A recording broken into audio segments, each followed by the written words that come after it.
We have a detection of the Ghost ground control station. 12 o'clock!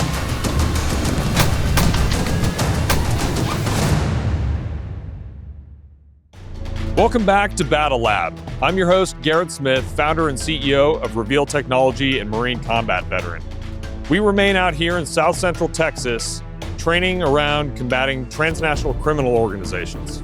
For this BattleLab, drone swarms can and will overwhelm defenses in seconds, and poorly integrated counter-drone and ISR systems leave attackers exposed to immediate retaliation. We executed counterattack as a live-fire BattleLab exercise so we can rehearse the exact order of operations and measure real-world timing, effects, and weapons integration under live conditions. Can the detachment adequately defend against the Ghost drone swarm attack and effectively launch a counterattack? Let's find out. All right, gentlemen, Phil, X-Ray 1, I'll be the ground force commander for this operation. This is Operation Counterattack. After our successful vehicle ambush yesterday, we were able to get a significant amount of captured enemy material and also eliminate Ghost 1, the senior leader in the area. Now we need to get that captured enemy material to our partners so that they can use more people, more capability in order to capitalize on the effects that you guys have had, so we can go ahead and dismantle the entire network around here. I'll have 3 personnel. We'll be managing all of the data collection from the Kirbys mounted on top of our vehicles. That's going to be passively collecting signals in the area. And then we're going to be using Scepter software in order to detect any sort of anomalies. That's likely an indicator that either a drone's in the area and it's alerting us to that detection, whether it's ISR or a strike platform for Ghost, or that there's some sort of ground control station and they're getting ready to strike us.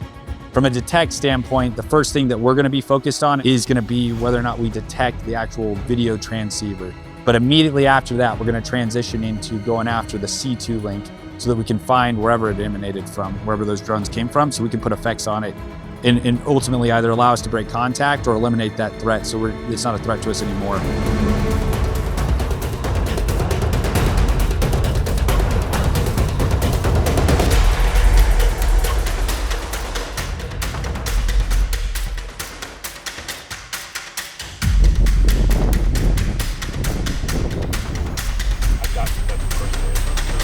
Yeah, 192. Drones. Right there.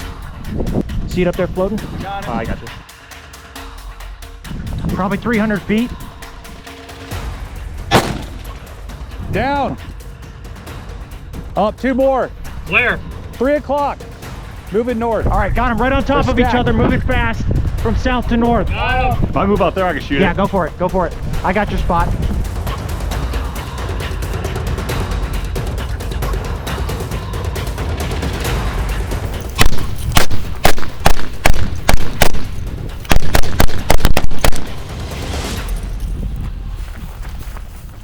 The context here is that Detachment is transporting a high-value target captured in a previous operation to a link-up position with partner forces for handoff, but they encounter a Ghost drone swarm attack and have to react. In this first round, the detachment completely defeated the drone swarm. Tell us what went right. Because we had done analysis with Farsight, we had analyzed based on Farsight-Echo, looking at the transmissions, and based on the train analysis of just using the geospatial tools there, that most likely an attack would come from the northeast. So we weighted our defenses that way. We still had 360 security, but we had that main avenue locked down. And then when we had visually identified the drones, we were able to get in a good security posture. And then ultimately, marksmanship prevailed. We were able to engage effectively and put the drones down.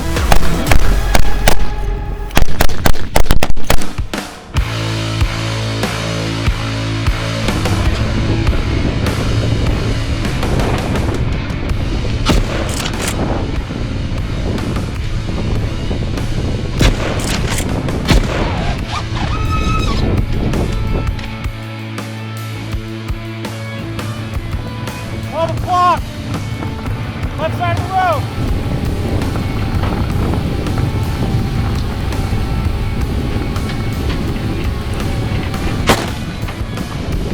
That's stuff right here, Matt. That's good.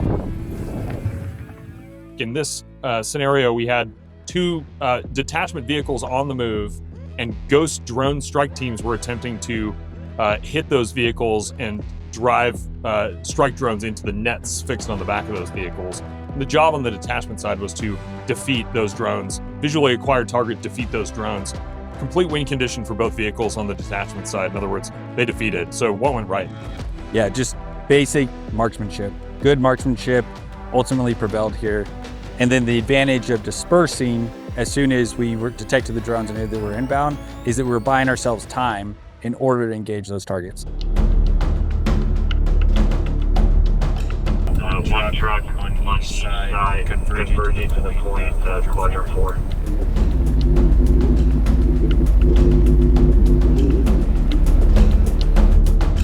We have a detection of the Ghost ground control station. Go ahead and launch Alpha and Bravo to observation stations. Alpha moving north. Bravo.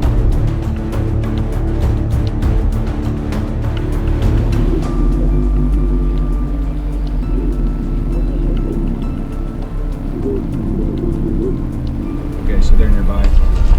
I think let's get up on this hill and stop, because it looks like it's somewhere in there, and I can range that with the strike. Hey, there's something up there. I can't tell. Bravo, you are closer to the objective now, and the signal keeps getting Stronger. Keep heading in the direction ahead. Are you still trying to work connectivity? Connectivity is good.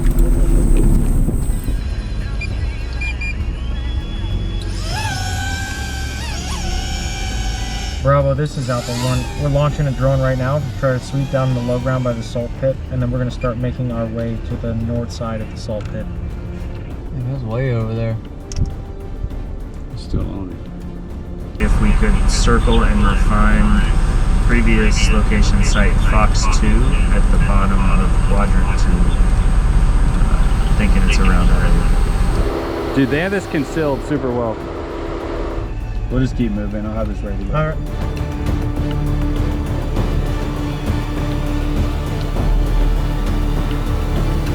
I've got the alternate grid if you want to check that one. If they don't see anything there, they can fly over here. Distance is stuff. I'll send a grid. Wait, what? 1-3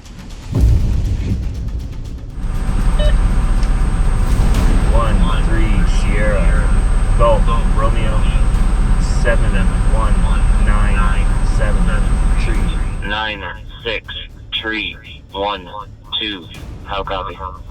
7-1-9-7-3-9-6-3-1-2. Preparing to launch. I'm gonna get eyes on it, then I'm gonna strike it. That's right there. Down to our left. Yep, I'm waiting. I'm trying to get up. Right there. Straight off of us. Off the, it's like 7 to 8 o'clock. Off our left quarter panel. Yeah. Port side. You can see there's a bush that's unnaturally like higher than all the other ones. One of those humble bushes. Right there. I see the camo net now. Yeah. I'm about to launch on it. We're gonna strike.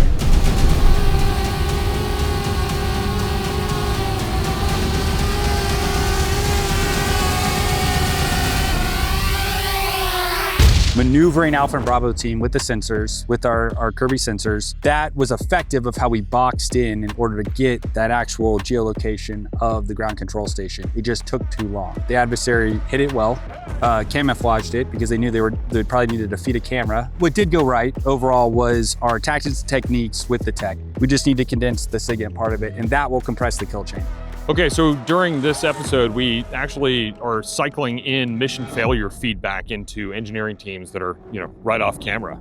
And what that means is that we're compressing the product development, product refinement timeline down to a matter of, minutes, hours, days, rather than weeks, months, years. Tell us a bit about, how the BattleLab was constructed this time around for the partners and the product developers. Yeah, so the way that Jeddoc looks at it is our tech task force. And so within our tech task force, we obviously have Reveal at the center point of that with Farsight and Identify, which are extremely crucial for our mission planning, our understanding of the battlefield, and then being able to quickly take the data for post-assault to transition into targetable intelligence as well. We had Swarmit with our autonomous drones. We had 3DB Labs with Kirby and also with their Scepter software, which is what enabled us to collect the signals out here and find those anomalies and focus in on that 900 megahertz, which was the C2 link that Ghost was using. Right. And networking all of that sensor data was Kagwerks. And so there, what allowed with the mesh network of the sensors going back to the sensor operator back at X-Ray Team's vehicle, allowed us to ingest all that data across disparate, expeditionary, austere terrain, It looks like and it it's makes somewhere sense in of there. it with it. In this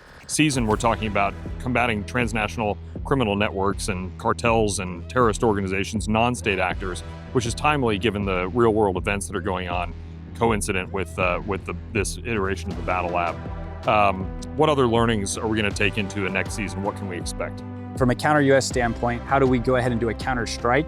We're going to compress that. Because it's not just about a drone strike and then going after the ground control station. This is the same thing that field artillerymen need to figure out right now in order to find the counter-battery radars or to sense fire direction centers. It's the same drill. Same. So how do we find signals? How do we sense it? And then how do we put effects on it? And we're going to put it in other more complex environments as well, looking forward. And then also looking back at the raid, vehicle ambush, and we're just going to add more tech to it to see how we can improve both the accomplishment of the mission, but also reducing risk to force. Phil, we're excited to get back into the mix with you guys in the next BattleLab. Next season, we're going to Montana.